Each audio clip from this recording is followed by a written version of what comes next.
Today on Open Mind UFO Report, a witness in Wisconsin videotapes a hovering UFO, a Cheshire UFO witness shares an unusual video, and a Royal Marine shares photos and recalls a UFO sighting in Cyprus in 1971. Your Open Mind UFO Report starts now.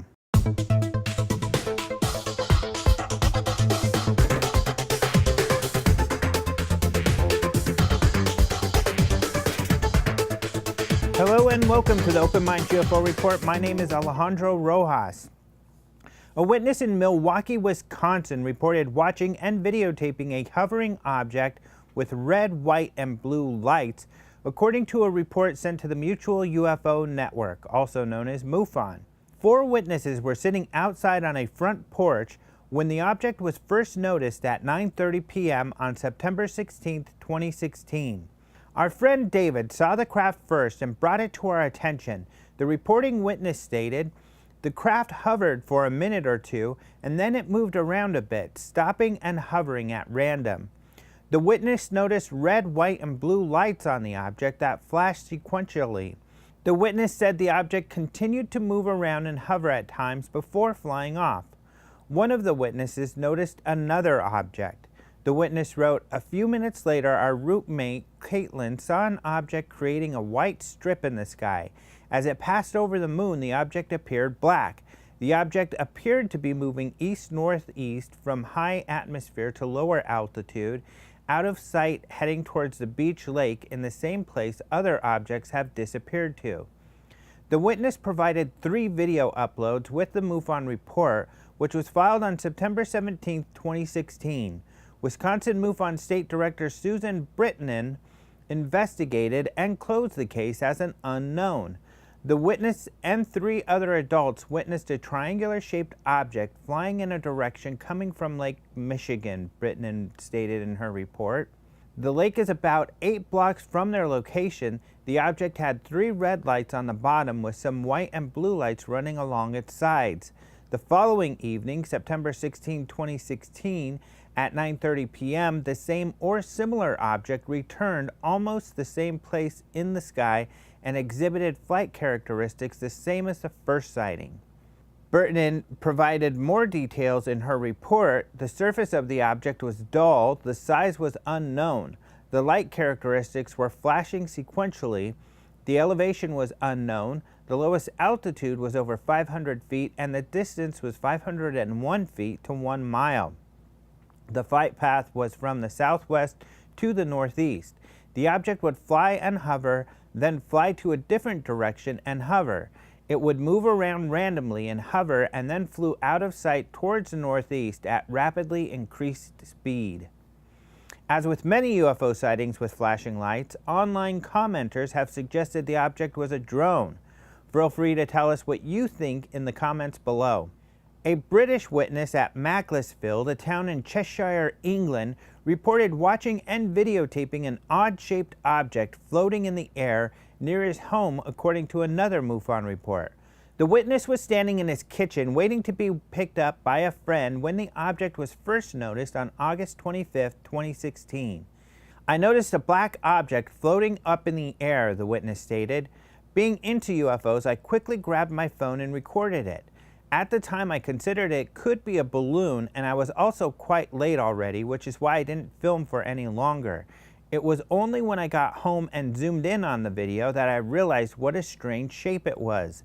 The witness is now convinced the object was not a balloon. "I have watched hundreds of thousands of UFO videos, and I honestly feel this may be one of the clearest, hardest to dismiss cases ever. It also seemed that the object was changing shape and structure rapidly between frames. I do not believe this shape matches anything else ever seen or recorded. I also have screenshots that seem to show this object detach part of itself during flight. Please let me know what you think." MUFON's UK National Director Jack Turnbull investigated this case and closed it as an unknown. "We recently posted photographs of a UFO sighting in Cyprus in 1971 taken during a mass sighting by the UK's Royal Marines. The story was posted by British UFO researcher Philip Mantle.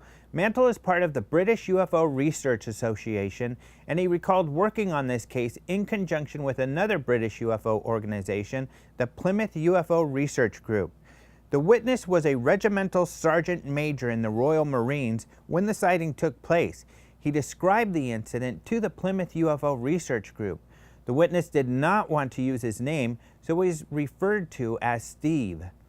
Steve says the alleged incident took place in Cyprus on the evening of May 31, 1971. He was part of the 41 Commando group stationed in Malta. 2 or 3 times a year they would go to Cyprus for field exercises. Around 1,400 men would participate in the exercise. Steve says, "We were doing what is known as a night move, and what happens is you move a command HQ from one place in the field to another place in the field in darkness. One of my jobs was to control that move, so I would depart, set up a new location, and then the unit would have to move to me." While preparing a new location for his men to move to, Steve spotted something odd. About 8 o'clock-ish, a very bright light appeared behind a crest, maybe 1,000 meters away. What it looked like initially was the headlights of a car on full beam situated behind the hill.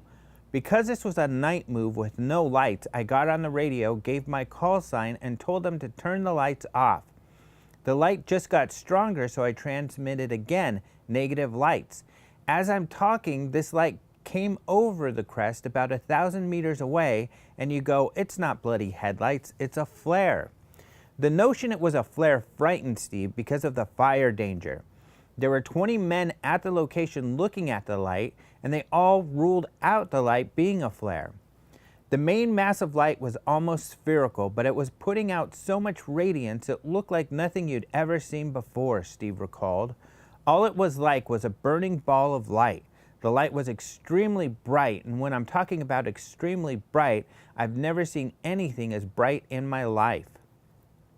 Steve says they all stood in amazement trying to figure out what it was they were looking at.